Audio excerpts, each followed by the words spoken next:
Hello everyone and welcome to the first video for the Chicago Cubchoos on this channel.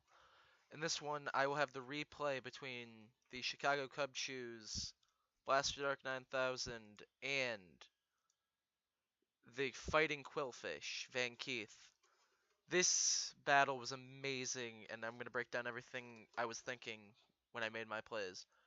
So start out, I forget who I led with, so let's just start this off. Okay, I led out with Mr. Cuddles because I knew I could get damage off on anyone except for if he led the Landorus or Magirna. Because nothing on his team wants to take a choice banded return, and he's banded. So he lays down Stealth Rocks. I go for an Ice Punch, but he had the Yachi Berry, so for none right there. So I go into my Skarmory. He U-turns out into his Jolteon, and I can't stay in.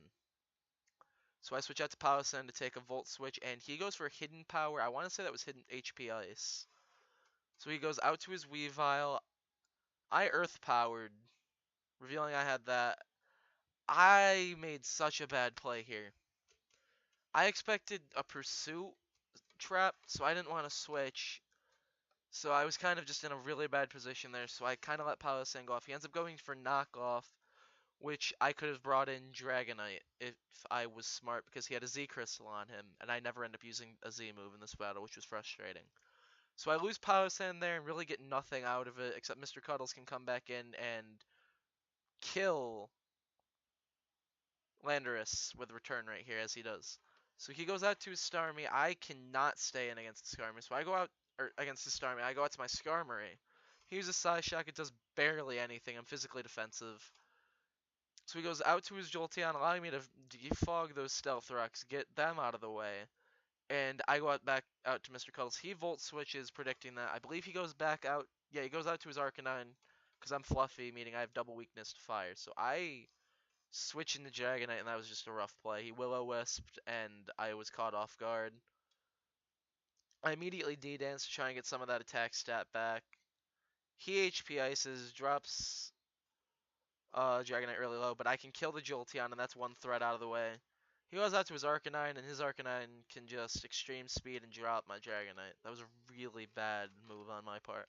Right here, this was the breaking point of the game. I was able to stall out completely with Scolipede, as you're going to see, and set up a speed boost and allow for the recoil on his Flare Blitzes to knock him down into a range for an Earthquake. And I end up not even using Earthquake, as you'll see, so I'm just going to be quiet and kind of just let that go. I don't know how many turns this was. Okay, crap. Alright, so I protect here. He extreme speeds. So I predict an extreme speed again, and instead of protecting, or instead of going into a substitute, I do that. Which allows me to get rewired, and I can pretty much sweep his team at this point. He goes out to Resident Weavile, and an Ice Shard knocks me really low, and if I wasn't Life Orbed, I could have swept his team. But you'll see that drops me down to 3%, and killing this Starmie knocks me down completely, and he can send in his Magirna. And boy did his Magirna put in work. I didn't expect this play. I protected to try and scout out what he was going to do, and he Trick Rooms. And at this point, everything on my team was faster than his Magirna, so he can clean up with Magirna.